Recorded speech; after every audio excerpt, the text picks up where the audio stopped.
여호수아 6장 22절로 27절까지의 말씀, 우리 다 같이 한 목소리로 합독하겠습니다. 여호수아가 그 땅을 정탐한 두 사람에게 이르되, 그 기생의 집에 들어가서 너희가 그 여인에게 맹세한 대로 그와 그에 속한 모든 것을 이끌어내라 하매, 정탐한 젊은이들이 들어가서 라합과 그의 부모와 그의 형제와 그에게 속한 모든 것을 이끌어내고 또 그의 친족도 다 이끌어내어 그들을 이스라엘의 진영 밖에 두고, 무리가 그 성과 그 가운데 있는 모든 것을 불로 사르고 금 은과 동철 기구는 여호와의 집 곳간에 두었더라. 여호수아가 기생 라합과 그의 아버지의 가족과 그에게 속한 모든 것을 살렸으므로 그가 오늘까지 이스라엘 중에 거주하였으니, 이는 여호수아가 여리고를 정탐하려고 보낸 사자들을 숨겼음이었더라. 여호수아가 그때에 맹세하게 하여 이르되, 누구든지 일어나서 이 여리고성을 건축하는 자는 여호와 앞에서 저주를 받을 것이라. 그 기초를 쌓을 때에 그의 맏아들을 잃을 것이요 그 문을 세울 때에 그의 막내 아들을 잃으리라 하였더라. 여호와께서 여호수아와 함께 하시니 여호수아의 소문이 그 온 땅에 퍼지니라. 아멘. 네, 여러분, 세상은 그리스도인들을 통해서 그리스도를 보는 것입니다. 이 세상은 이 땅의 성도들을 통해서 하나님을 아는 것입니다.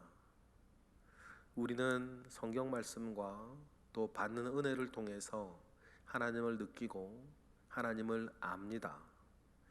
그런데 하나님을 알지 못하고 예수 그리스도를 믿지 않는 사람들은 어떻게 하나님을 알고 하나님을 보고 하나님을 느끼는가? 한 가지밖에 없는 것이죠. 이 땅에 있는 믿는 자들을 통해서 이 세상의 모든 불신자들은 하나님을 보고 하나님을 느끼는 것입니다. 여러분, 그래서 우리가 중요합니다. 여러분들 한 사람 한 사람이 중요해요.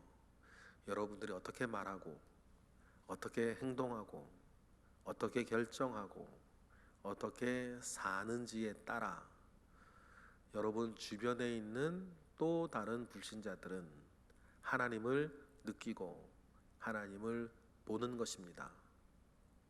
그러한 막중한 책임이 우리 가운데 있습니다. 나로 인해서 보여지는 하나님은 어떤 하나님인가? 평화와 능력과 온유와 선하신 분인가? 아니면 정반대인가? 아니면 적당히 타협하는 인가? 이런 막중한 책임 우리 가운데 있으니 여러분, 그리스도로 옷 입고 살아가는 우리는 큰 일이나 작은 일이나 늘 하나님을 온전하게 보여질 수 있도록 되도록이면 나를 통해서 보여지는 그 하나님은 온전할 수 있도록 하나님과 그 싱크로율이 점점 더 많이 맞아갈 수 있도록 여러분, 우리는 애를 써야 되고 은혜를 받아야 될 줄로 믿습니다. 하나님께서 신실하시면, 신실하신 하나님이 맞다면 여러분, 하나님의 사람도 신실해야 되는 것입니다. 그래야 우리로 하여금 신실하게 살게 하시는 우리 하나님의 신실하심이 우리 모든 이들 가운데에 영광 받으시는 거고 믿을만해지는 거고 충성스러워지는 것 아니겠습니까? 신실하다라고 하는 말은 충성스럽고 성실하고 거짓이 없고 상황이 바뀌었다고 해서 말이 바뀌지 아니하는 그런 걸 신실하다, 피스티스라고 그렇게 얘기를 하죠. 정반대의 속담이 있습니다. 여측이심. 여측이심. 화장실 들어갈 때 마음 다르고 화장실 나올 때 마음 다르다. 오늘 본문에서 여리고성이 무너집니다. 여리고성이 무너지고 점령이 됐을 때 여수아를 통해서 보여지는 신실하심이 있어요. 여리고성이 무너지자마자 여러분 여수아가 제일 먼저 챙긴 게 뭡니까? 라합의 집을 챙겼어요. 안 챙겨도 됩니다. 인간적으로 보면 이제 멸망한 성의 기생 하나 아닙니까? 무시해도 되는 거예요. 어쩌겠어요. 성이 무너지고 자기가 살던 나라가 도시가 이제 사라져 버렸는데 아무 힘도 없고 아무 도움도 안 되고 피해도 안 되고 그저 한 여인의 기생짓을 하며 살던 비천한 한 여인과 그들의 가족이에요. 그런데 보세요. 이게 참 놀라운 거예요. 그 엄청난 일을 경험하고 엄청난 일을 눈앞에 두고 있는 이 여수아가 여리고성이 무너지자마자 그 기생 라합 먼저 챙겨요. 라합이 무슨 그 나라의 왕도 아니고 촌장도 아니고 힘 있는 사람도 아니고 앞으로 가나안 정복에 어떤 조금이라 도움이 될 만한 사람도 아니고 그런데도요 여수아가 신실하신 하나님을 닮아 신실한 거예요. 억지로 이렇게 하려고 애를 쓰는 게 아닙니다. 이렇게 애 쓴다고 되는 게 아니에요. 말 그대로 신실하신 하나님을 바라보며 살았던 그 시간들이 여수아의 마음 가운데에 신실한 성품을 가지게 만든 거예요. 그러니 작은 약속 하나 아닙니까? 작은 약속 그거 하나를 기억해서 여리고성이 그들의 함성 가운데 무너졌을 때 여러분 이스라엘이나 여호수아는 그 광경을 보고 아무렇지 않았겠어요? 그들도 놀랐을 거예요. 그들이 한 게 아니니까. 여리고성에 사는 사람들뿐만 아니라 온 이스라엘 사람들도 여리고성이 그들의 함성의 그 견고한 성이 말입니다. 이중성이거든요. 그게 또 양겹 두 겹으로 된 것으로 고고학적으로 발견이 되고 있어요. 그 튼튼한 성이 그들의 함성에 막 무너져 내릴 때에 여호수아를 비롯한 이스라엘도 깜짝 놀랐을 거예요. 근데 그때 자신의 성품대로 신실한 성품대로 여호수아는 여리고성이 무너지자마자 가장 먼저 라합을 챙기는 거예요. 여러분 이게 굉장히 중요해요. 왜 중요하냐면 하나님이 신실하시니 나도 신실하다. 그러니 상황이 바뀌었다고 해서 말이 바뀌지 않아요. 그리고는 우리가 당연히 해야 되는 그 길을 제일 먼저 가는 것이죠. 그래서 여러분 22절에 보면 여리고성이 무너내리자마자 여호수아의 한 말이 굉장히 중요하죠. 은혜가 돼요. 22절입니다. 시작.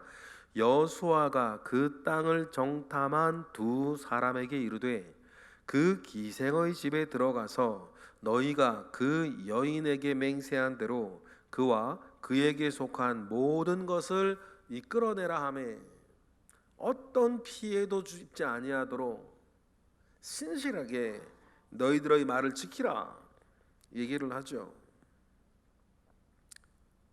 그래서 어떻게 합니까? 23절 시작.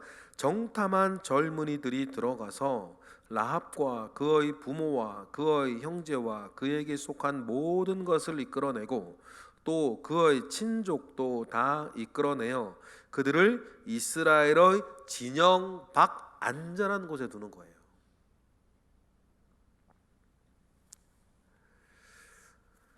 소돔과 고모라 성이 무너질 때에 마치 롯의 가족들처럼 이들도 구원받죠. 이들의 구원받는 모습을 통해서 예나 지금이나 우리가 기억할 것이 있어요. 여러분 신명기서에서도 그렇고 여호수아의 상황에서도 그렇고 이방인들을 살려두지 말고 진멸하며 그들과 함께 있지 말고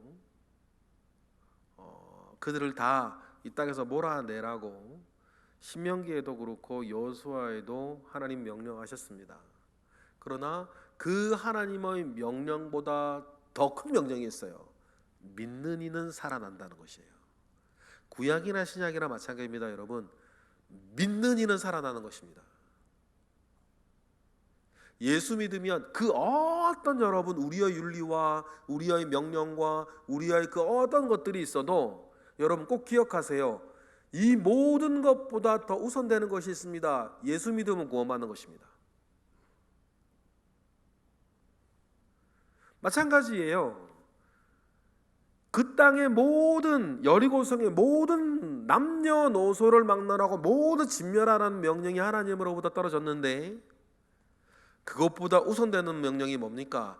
이방인이라 하더라도 믿는 자는 살아난다는 것입니다.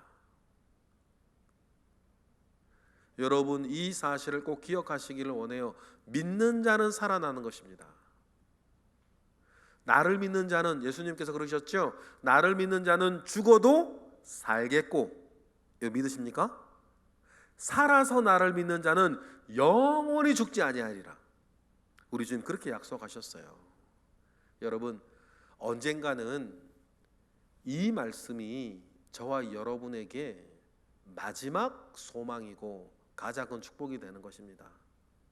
지금은 건강하시니까 뭐 그러려니 우리가 듣고 있고 말하고 있을런지도 모르는데 여러분 어느 한 때가 되면 나를 믿는 자는 죽어도 살겠고 살아서 나를 믿는 자는 영원히 죽지 아니하리라 라고 하는 이 주님의 약속이 신실하신 주님의 약속이 여러분 우리에게는 유일한 축복이 되는 것이죠. 그러니 신약에서나 구약에서나 믿는 자는 살아나는 것입니다. 그래서 모두 죽어야 할 때에 모두 죽을 수밖에 없을 때에 라합과 라합의 모든 가족은 살아나는 것이죠. 그리고는 라합부터 챙긴 뒤에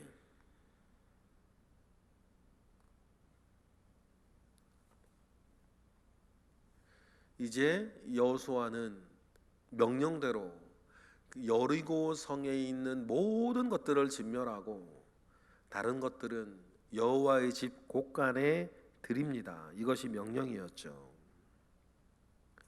24, 25절 우리 같이 읽어보겠습니다. 시작.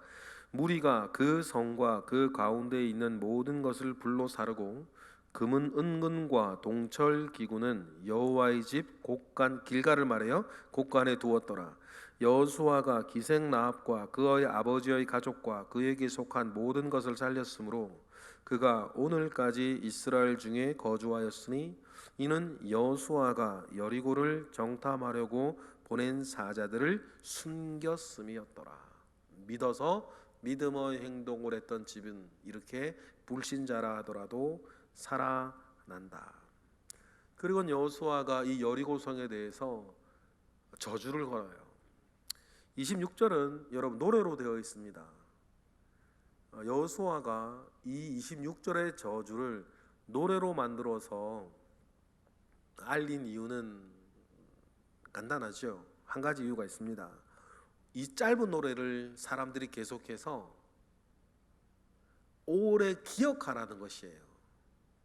옛날 삼국시대의 서동요처럼 우리가 알고 있는 우리가 아이들이나 사람들이 놀 때 부르던 노래가 있죠. 우리 집에 왜 왔니 왜 왔니 고추 따라 왔단다 왔단다. 이렇게 노래로 만들어진 건요. 노래로 이어지면서 모든 사람들이 기억하게 되는 말이 되죠. 그래서 여호수아가 26절에 여리고성에 대한 저주를 노래로 만들어서 모든 사람들이 오랫동안 기억하게 합니다. 26절 읽어보겠습니다. 시작. 여호수아가 그때에 맹세하게 하여 이르되 누구든지 일어나서 이 여리고성을 건축하는 자는 여호와 앞에서 저주를 받을 것이라. 그 기초를 쌓을 때에 그의 맏아들을 잃을 것이요 그 문을 세울 때에 그의 막내 아들을 잃으리라 하였더라. 여러분, 이 말은 여리고 지역에 사는 것을 금지하고 저주하는 말씀은 아니고, 성을 세우고 성의 문을 단다라고 한 이 말은 여리고 성을 요새화하는 것을 금지하는 것입니다. 그래서 제가 예전에 지금 여리고에 사람이 사는데 그럼 어떡하나 뭐 이런 생각도 해봤는데, 성을 세우고 성의 문을 단다라고 하는 것은 당시의 어떤 사고 속에서는 요새화하는 것을 말하는 거죠. 요새화하는 사람은 이런 저주를 받을 것이다 라고 했는데, 꼭 보면 말이에요, 하지 말라는 짓을 하는 사람이 있어요. 그래서 이제 열왕기상 16장에 보면 히엘이라고 하는 사람이 나오는데, 이 여리고성을 건축 다시 하죠. 근데 그때 정확하게 이 말씀이 이루어져요. 히엘이 여리고성에 성을 세우고 성문을 날 때에 그의 두 아들이 죽거든요. 여러분, 이와 같이 하나님은 신실하십니다. 하나님은 신실하세요. 그러니 우리가 믿음의 근거를 하나님께 두는 것 아닙니까? 변하지 아니하시니까. 그리고 이 여리고성이 무너진 사건이 중요한 의미가 하나 있습니다. 이 여호수아를 이스라엘의 진짜 영도자로 세우는 것이었어요. 이스라엘 백성들뿐 아니라 주변의 모든 가나안 사람들에게도 이제 여호수아가 이스라엘의 지도자로 인정받게 되는 일이 이 여리고성을 통해서, 여리고성의 사건을 통해서 일어나게 되죠. 그 이야기를 27절에 하는 것입니다. 27절 다 같이 시작. 여호와께서 여호수아와 함께 하시니 여호수아의 소문이 그 온 땅에 퍼지니라. 그래서 이제 진짜 비로소 여호수아가 이스라엘의 영도자가 되는 것입니다. 여러분, 오늘 말씀을 우리가 마무리하면서 여호수아를 세우는 것도, 여러분, 여호수아가 자기 잘난 일에 되는 건 아니지 않습니까? 권력은 쟁취하는 것이고 권위는 주어지는 것이다 라고 제가 가끔 말씀드립니다. 세상의 모든 것들은 쟁취하는 것 아닙니까? 대통령도 마찬가지죠. 1번이니 2번이니 서로 되려고 쟁취하는 것입니다. 그렇게 해서 얻는 것이 권력이죠. 근데 여러분, 권력은 꼭 기억하십시다. 권력은 힘이 없어지면 끝난다. 사람이 얻는 것은 권력이고 하나님이 주시는 것은 권위다. 그러면 여러분, 저나 여러분이나 권력 가지고 살지 말고 권위를 가지고 살아가는 사람 되시기를 바랍니다. 권위는 내가 얻으려고 해서 얻어지는 것도 아니고 내가 쟁취하려고 해서 획득하는 것도 아닙니다. 우리가 하나님 아버지 앞에 온전한 믿음의 삶을 신실하게 살아갈 때에 자연스럽게 주변에 얻어지는 것이 권위 아닙니까? 여호수아도 마찬가지죠. 여호수아는 그저 자기의 삶을 충성되이 순종하며 살았을 뿐인데, 하나님은 그 일을 통해서 여호수아를 권위 있게 만들어 주셨다. 이러한 일이 저에게, 이러한 일이 여러분에게, 이러한 일이 우리 모두에게 있기를, 영육간에 있기를 주님의 이름으로 축복합니다. 기도하겠습니다. 할렐루야. 하나님, 감사와 영광을 올려드립니다. 하나님의 크신 은혜와 능력이 우리 가운데에 있습니다. 하나님 함께 하시고 믿으면 살고 하나님 앞에서 또 세상 가운데에 권위를 얻으며 살아가는 우리 모든 새벽 기도자 되게 하옵소서. 이 시간 드려지는 1000번째 예물들 가운데에 함께 하옵소서. 이 시간 드려지는 모든 기도 가운데에 함께 하옵소서. 슬픔에 잠겨 있는 우리 교회 교우들 가운데 주님 은혜를 더하여 주옵소서. 예수 그리스도 이름으로 기도드렸나이다. 아멘.